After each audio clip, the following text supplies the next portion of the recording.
राज्य के उत्तर पूर्वी हिस्से में 6 और 7 अगस्त को भारी बारिश का पूर्वानुमान। जलाशयों से पानी छोड़े जाने से बंगाल में बाढ़ जैसे हालात। ममता बनर्जी ने हेमंत सोरेन से की बात। निर्दलीय विधायक सरयू राय जदयू में हुए शामिल। पटना मिली पार्टी की सदस्यता। जदयू के राष्ट्रीय कार्यकारी अध्यक्ष संजय झा ने कहा, भारतीय जनतंत्र मोर्चा का जदयू में जल्द होगा विलय। सावन की तीसरी सोमवारी पर बाबा बैजनाथ धाम और बासुकीनाथ धाम समेत राज्य भर के शिवालयों में श्रद्धालुओं की उमड़ी भीड़। बोलबम के जयकारे से इलाके गुंजायमान। और जमशेदपुर में जूनियर स्टेट हॉकी चैंपियनशिप का आगाज। NTHA रांची, खूंटी और सिमडेगा ने जीते अपने अपने मैच।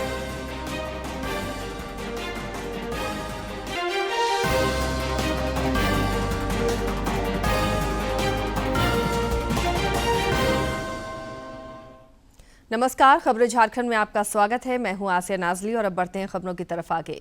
साप्ताहिक अवकाश के बाद संसद का बजट सत्र आज से फिर से शुरू हुआ। संसद में आज विभिन्न मंत्रालयों के बजट पर चर्चा जारी रहेगी। वहीं विनियोग विधेयक समेत कई विधेयक भी संसद में आज पेश किए जाएंगे।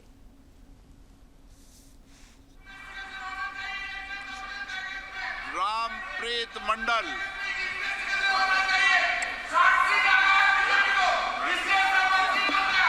माननीय मंत्री महोदय,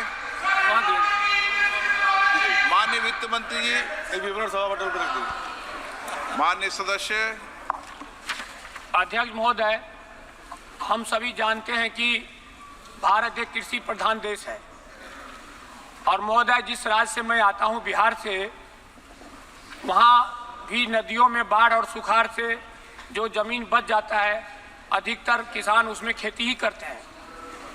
इसीलिए महोदय आपके माध्यम से मैं माननीय मंत्री जी से जानना चाहता हूं कि खेती किसानों को सही मायने में बैंकों के जरिए बढ़ावा मिले, इसके लिए सरकार का क्या प्रयास है।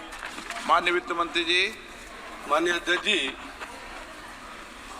हमारे उपदेष्टा प्रधानमंत्री जी पहले से प्रधानमंत्री हुए जिन्होंने विकसित और आत्मनिर्भर भारत की संकल्पना की, और अगर देखें तो भारत को विकसित देश बनाने के लिए कृषि क्षेत्र की महत्वपूर्ण भूमिका है और इसलिए हमारी सरकार ने कृषि एवं किसानों के लिए, भाइयों के लिए बहुत से कार्य किए हैं। जैसे कि अगर देखें तो वित्तीय समावेशन के लिए जनधन खाता के आधार से 52 करोड़ से ज़्यादा लोगों को वित्तीय समावेशन में लाभ पहुंचाया गया। वहीं पर अगर देखें तो इस कार्य के लिए जहां तक सीमांत और ग्रामीण क्षेत्र में सर्वाधिक खाता खोले गए। 2014 में जहां पर बैंक की शाखाएँ जहां केवल 41,000 हुआ करती थी, आम जन तक बैंक की सुविधा पहुंचे, उसके लिए 10 साल में हम लोगों ने 54,000 बैंक शाखा खोलने का काम किया। वहीं पर बैंकिंग करस्पेंडेंट का जहां तक सवाल है, जहां 2014 में केवल 4 लाख करस्पेंडेंट होते थे, 2024 में इसको हम लोग बढ़ाकर 11 लाख करस्पेंडेंट कराने का काम किया है। हजारीबाग के सांसद मनीष जायसवाल ने कल रामगढ़ में बजट को लेकर प्रेस वार्ता को संबोधित किया। चैम्बर भवन में आयोजित इस प्रेस वार्ता में शहर के प्रबुद्धजन और बुद्धिजीवी भी शामिल हुए। इस दौरान श्री जायसवाल ने वहां मौजूद लोगों को केंद्रीय बजट की खूबियों से रूबरू कराया। उन्होंने कहा कि मोदी सरकार का यह बजट पूर्ण रूप से संतुलित और रोजगारोन्मुखी है। श्री जायसवाल ने कहा कि बजट में शिक्षा, रोजगार और कौशल प्रशिक्षण के लिए करीब 1.5 लाख रुपए का प्रावधान किया गया है। का स्वागत यहाँ पे। और ये जो बजट अभी आया है, ये पूरे राज्य का, पूरे देश को बढ़ाने वाला बजट है। सभी वर्ग को, सभी समाज को बढ़ाने वाला बजट है। विशेष करके युवाओं को और महिलाओं पर फोकस करता हुआ ये बजट है। किसानों को राहत देने वाला बजट है। इंडस्ट्री को स्टेबलाइज करने वाला बजट है और इस बजट से संपूर्ण देश को लाभ मिलेगा।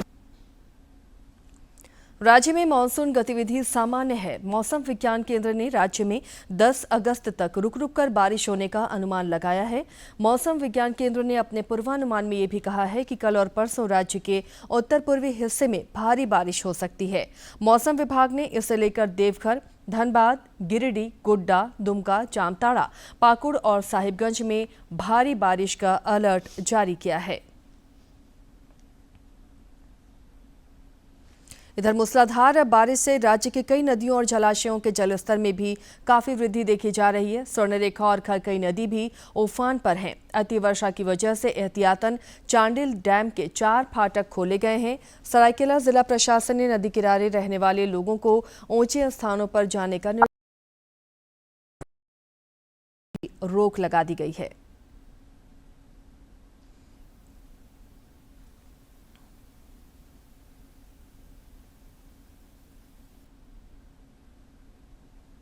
झारखंड के जलाशयों से अत्यधिक पानी छोड़ने पर पश्चिम बंगाल की मुख्यमंत्री ममता बनर्जी ने मुख्यमंत्री हेमंत सोरेन से बात की और उनसे हस्तक्षेप करने का आग्रह किया।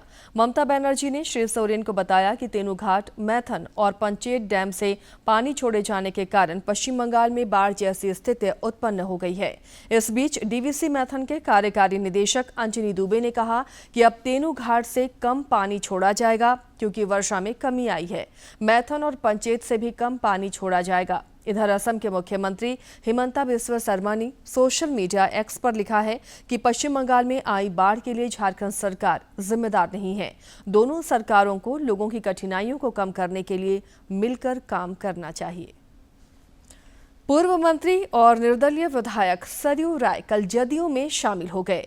जदयू के राष्ट्रीय कार्यकारी अध्यक्ष संजय कुमार झा ने पटना में उन्हें पार्टी की सदस्यता दिलाई। उन्होंने कहा, सरयू राय के आने से झारखंड में पार्टी को मजबूती मिलेगी। सरयू राय अपनी पार्टी का जदयू में जल्द विलय करेंगे।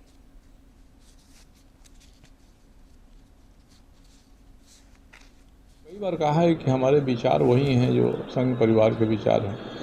हमने भाजपा छोड़ दिया तो इसका मतलब हमने अपना विचार छोड़ दिया, ऐसा तो नहीं है। पहले भी कहते थे, अब आज भी कायम हूँ उस बात पर। अब जनता दल यू ने उचित समझा कि मैं उनके साथ चला जाऊँ, मैं उनके साथ चला गया। अकेले रहने में थोड़ी सी परेशानी तो हो रही थी। मुझसे ज़्यादा हमारे शुभचिंतक चिंतित थे, निर्दलीय लड़ेंगे, क्या लड़ेंगे, कैसे लड़ेंगे। तो एक पार्टी हो गई, पार्टी तय करेगी क्या करूँगा मैं। भाजपा अनुसूचित जाति मोर्चा और प्रबुद्धजनों की बैठक रांची स्थित प्रदेश भाजपा कार्यालय में हुई। मोर्चा के प्रदेश अध्यक्ष सर सिमरिया विधायक किशन दास के नेतृत्व में इस बैठक का आयोजन हुआ, जबकि मोर्चा के राष्ट्रीय महामंत्री और झारखंड प्रभारी भोला सिंह ने इसकी अध्यक्षता की। बैठक में नेता प्रतिपक्ष अमर कुमार बावरी भी शामिल हुए। इस दौरान श्री बावरी ने कहा कि बाबा साहब का आरक्षण और संविधान तभी बचेगा जब तक हिंदू बहुसंख्यक रहेंगे। बैठक में विधानसभा चुनाव की रणनीति भी बनाई गई। पुलिस महानिदेशक अनुराग गुप्ता ने झारखंड चैम्बर के प्रतिनिधियों के साथ बैठक की। इस दौरान उन्होंने कहा कि राजधानी में अपराध पर लगाम लगाने के लिए घर और दुकान के बाहर सीसीटीवी कैमरे लगाए जाने चाहिए। अपराध रोकने के लिए उन्होंने व्यवसायियों के साथ करीब 2 घंटे तक मंत्रणा की। उन्होंने व्यवसायियों की समस्याओं की भी जानकारी ली। इस मौके पर पुलिस महानिदेशक ने कहा कि सभी के सहयोग से ही नशे के कारोबार और अवैध धंधे पर लगाम लगेगा। रांची के अधिवक्ता गोपी कृष्ण की हत्या के मामले में पुलिस ने 3 आरोपियों को गिरफ्तार कर लिया है। रांची के वरीय पुलिस अधीक्षक चंदन कुमार सिन्हा ने बताया कि पुलिस ने गुप्त सूचना के आधार पर कई जगहों पर छापेमारी की। इसके बाद तीनों को गिरफ्तार किया गया। इधर स्पेशल ब्रांच के दारोगा अनूप कच्छप की हत्या के मामले में एसआईटी ने जांच तेज कर दी है। एसआईटी ने घटना वाली रात पार्टी में शामिल सभी लोगों से पूछताछ की है। पुलिस ने अपने सूचना तंत्र को सक्रिय किया और जब सूचना मिली कि ये जो है अनगढ़ा थाना क्षेत्र में छुपे हुए हैं, तो जो है एक टीम जो है डीएसपी कोतवाली के नेतृत्व में गई और उस टीम में जो है डीएसपी कोतवाली का हमारे 2 प्रोबेशनर डीएसपी थे, थाना प्रभारी थे, इसके अलावा टेक्निकल सेल के लोग थे, क्यूआरटी के लोग थे। और ये जब गिरफ्तारी की उस जगह पर पहुँचे जहाँ की सूचना थी, तो इन लोगों ने जब घेराबंदी किया और नॉक किया तो अंदर से फायरिंग पुलिस पे शुरू हो गई। इसके बाद पुलिस ने आत्मसमर्पण करने की चेतावनी दी, लेकिन तब भी फायर हुआ। तब फिर जो है पुलिस ने आत्मरक्षा जवाबी फायरिंग की, जिसमें एक अपराधी को गोली लगी है। जो गोली लगी उस अपराधी का नाम रोशन मुंडा है। रोशन मुंडा फिर गिरफ्तार कर लिया गया, वो सरेंडर कर दिया गोली लगने के बाद। जमीन कारोबारी कमलेश कुमार की रिमांड अवधि 5 दिनों और बढ़ा दी गई है। ईडी ने बुधवार को कमलेश कुमार को रिमांड पर लिया था। कल रिमांड की अवधि पूरी होने के बाद पीएमएलए के विशेष न्यायालय में पेश किया गया। इस दौरान ईडी ने कहा कि अभी कमलेश कुमार से पूछताछ पूरी नहीं हो सकी है, इसलिए उनकी रिमांड अवधि और बढ़ाई जाए। न्यायालय ने जिरह के बाद उसकी रिमांड अवधि 5 दिन और बढ़ा दी है। ईडी ने यह भी कहा कि कमलेश कुमार ईडी के सवालों का ठीक से जवाब नहीं दे रहा है। झारखंड केंद्रीय विश्वविद्यालय में विकसित भारत अभियान के तहत हिंदी भाषा और संस्कृति से संबंधित प्रशिक्षण कार्यशाला का आयोजन किया गया। इस कार्यशाला में कोरिया से आए एक्सपर्ट हिंदी और संस्कृत की सीख के साथ भारतीय संस्कृति की भी जानकारी हासिल कर रहे हैं। मौके पर विश्वविद्यालय के कुलपति समेत विदेशी मेहमान भी मौजूद रहे। कोरिया से आया ये दल प्रशिक्षण के साथ साथ झारखंड के कई पर्यटन स्थलों का भी भ्रमण करेगा।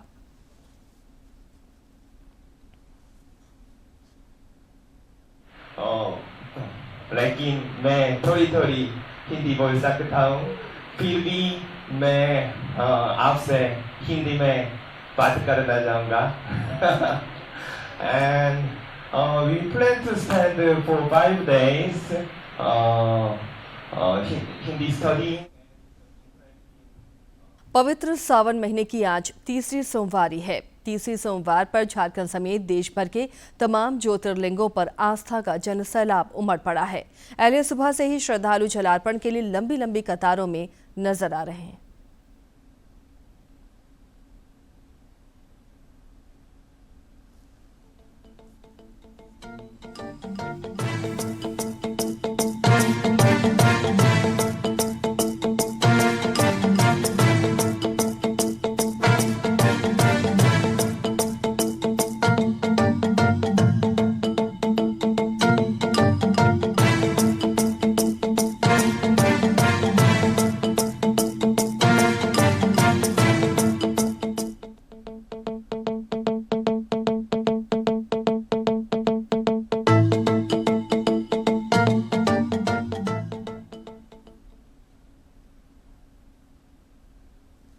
इधर बाबानगरी देवघर में भी तीसरी सोमवारी पर श्रद्धालुओं की कतार कई किलोमीटर लंबी हो गई है। राजकीय श्रावणी मेले में आज भक्तों का जन सैलाब उमड़ पड़ा है।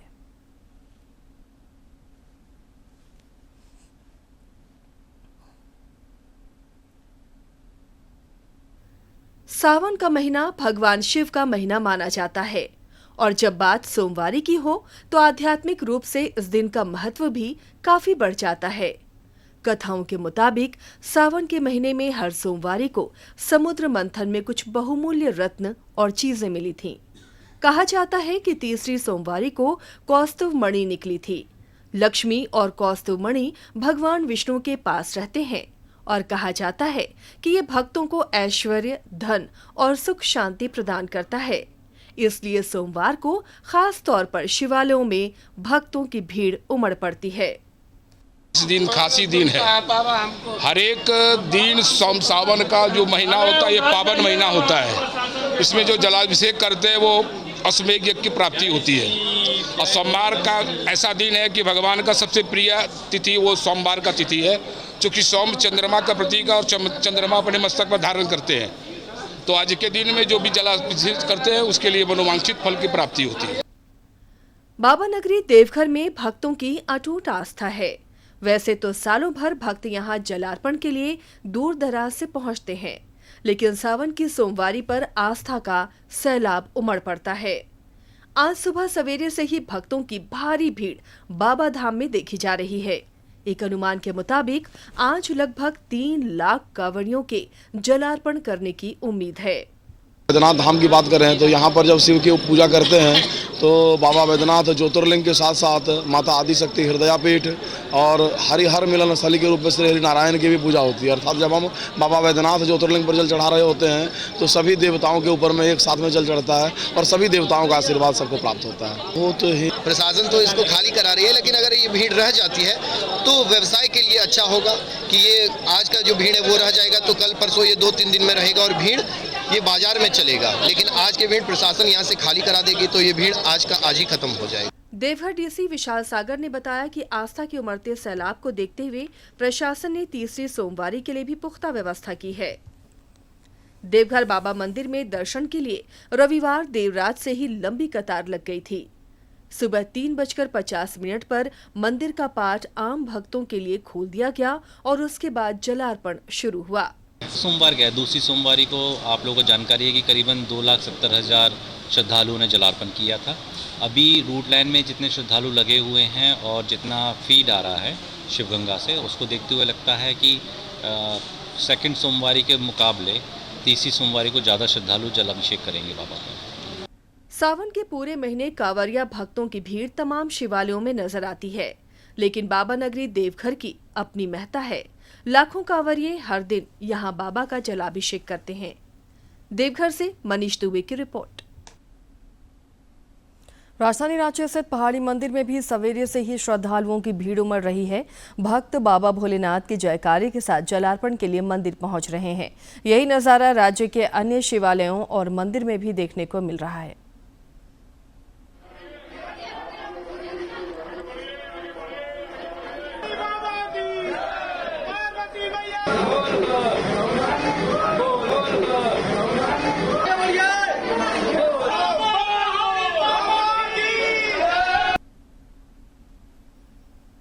उधर हजारीबाग जिले के बड़कागांव स्थित बुढ़वा महादेव मंदिर में भी सावन की तीसरी सोमवारी पर शिव भक्तों का जन सैलाब उमड़ पड़ा है। यहां बड़कागांव के अलावा केरेडारी, टंडवा, सिमरिया, चतरा, रांची, रामगढ़ और हजारीबाग से शिव भक्त जलार्पण के लिए पहुंच रहे हैं।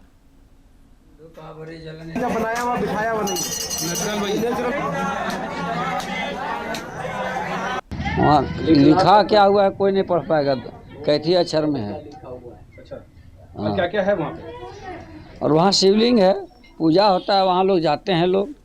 अगर वहाँ अगर अकेले में अगर रात में अगर आवाज़ दीजिएगा तो आवाज़ भी मिलेगा आपको। मनोकामना पूर्ण होती है। और यहाँ पे एक ये भी है कि जिस तरह देवघर में लोग जाते हैं सुल्तानगंज से जल उठा करके, इसी तरह लास्ट सोमवारी के दिन रजरप्पा से जल उठाकर पैदल चलते हुए लोग बाबा के दरबार में आकर जल अभिषेक भी करते हैं। अयोध्या में श्री राम लला मंदिर के भूमि पूजन के आज 4 वर्ष पूरे हो रहे हैं। आज सावन की तीसरी सोमवारी भी है और इसे लेकर श्री राम मंदिर जन्मभूमि परिसर स्थित यज्ञ मंडप में हवन का अनुष्ठान चल रहा है। राम जन्मभूमि परिसर में स्थित यज्ञ मंडप में विविध ग्रंथों के पारायण के साथ हवन का अनुष्ठान चल रहा है और इसके साथ ही कुबेर टीला पर स्थित कुबेरेश्वर महादेव मंदिर में भी रुद्राभिषेक के साथ अन्य अनुष्ठान का क्रम भी जारी है। आज राम मंदिर को फूलों से सुसज्जित कर 56 प्रकार के व्यंजनों का भोग लगाया जाएगा।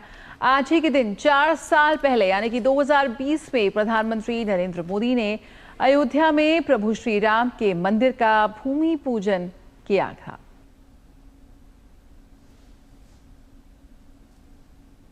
और अब देखते हैं फटाफट अंदाज में जिलों की खबरें।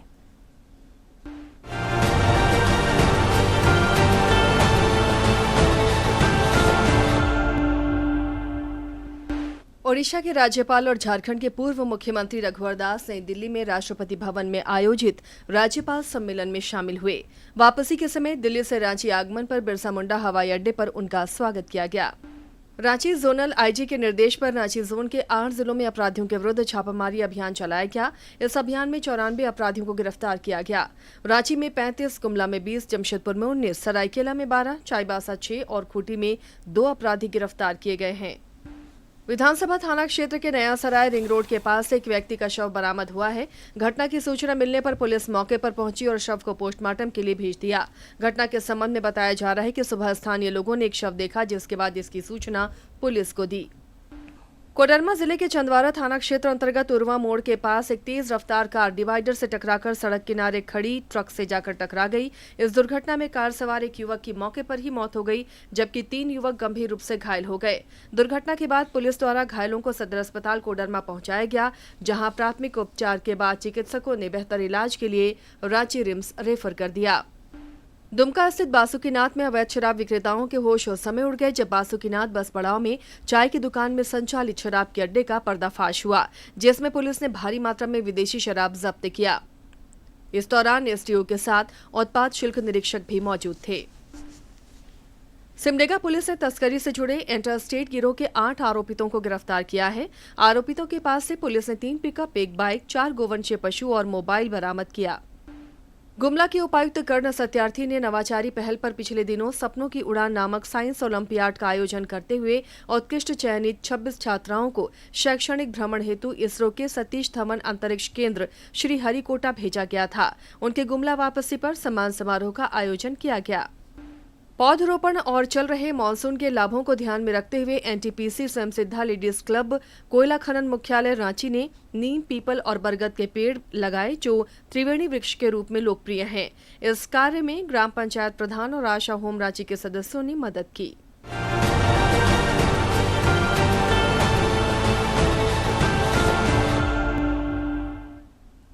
केरल के वायनाड में भूस्खलन त्रासदी के बाद राहत और बचाव कार्य जारी है। वहीं भूस्खलन के पीड़ितों के 8 अज्ञात शवों का कल अंतिम संस्कार किया गया।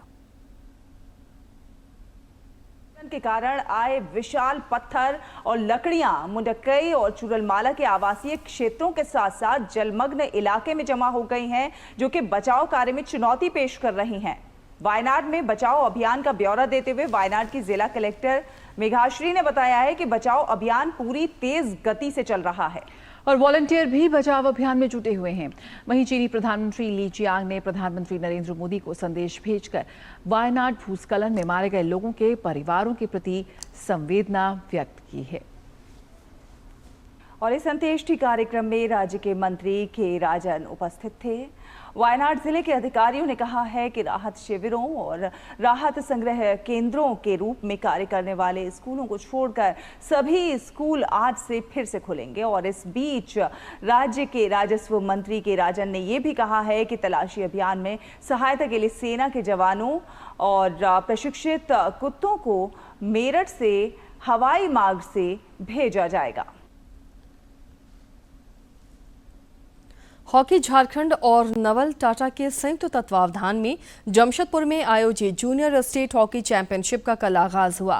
8 अगस्त तक आयोजित इस चैंपियनशिप के उद्घाटन मैच में एनटीएचए, खूंटी, रांची और सिमडेगा की टीमों ने अपने अपने मैच जीते।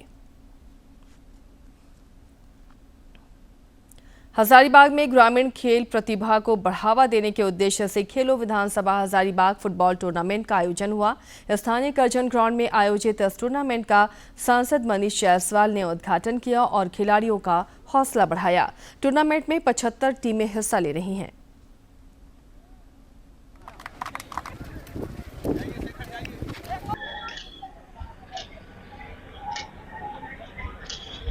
नियत है कि यहाँ के स्पोर्ट्स में जो अच्छे बच्चे हैं वो सरफेस होकर के ऊपर आएँ और स्टेट और अगर सेंट्रल के लेवल पर खेल सकते हो तो वो खेलें। एक अच्छा सराहनीय प्रयास और हम लोग उम्मीद करेंगे कि टोटल इस क्षेत्र के लोग जो है इस प्रयास का अच्छा लाभ लेंगे। पेरिस ओलंपिक में आज भी भारतीय खिलाड़ी विभिन्न स्पर्धाओं में चुनौती पेश करेंगे। तो पेरिस ओलंपिक में आज भारत के पास एक और पदक जीतने का मौका है। भारतीय बैडमिंटन खिलाड़ी लक्ष्य सेन आज कांस्य पदक के लिए मुकाबला खेलेंगे। लक्ष्य सेन का सामना मलेशिया के जी जिया ली से होगा। तो बैडमिंटन खिलाड़ी लक्ष्य सेन आज कांस्य पदक के लिए मुकाबला खेलेंगे। बेहद अहम मैच होगा और काफी संघर्ष वाले मैचों से गुजरकर लक्ष्य इस मुकाम पर पहुंचे हैं, तो सभी की निगाहें होंगी आज लक्ष्य सेन पर, जहां पेरिस ओलंपिक में आज एक और पदक मिलने की उम्मीद है बैडमिंटन से। इसके साथ ही इस बुलेटिन में फिलहाल इतना ही, लेकिन चलते चलते एक बार फिर से नजर डालेंगे इस वक्त की सुर्खियों पर।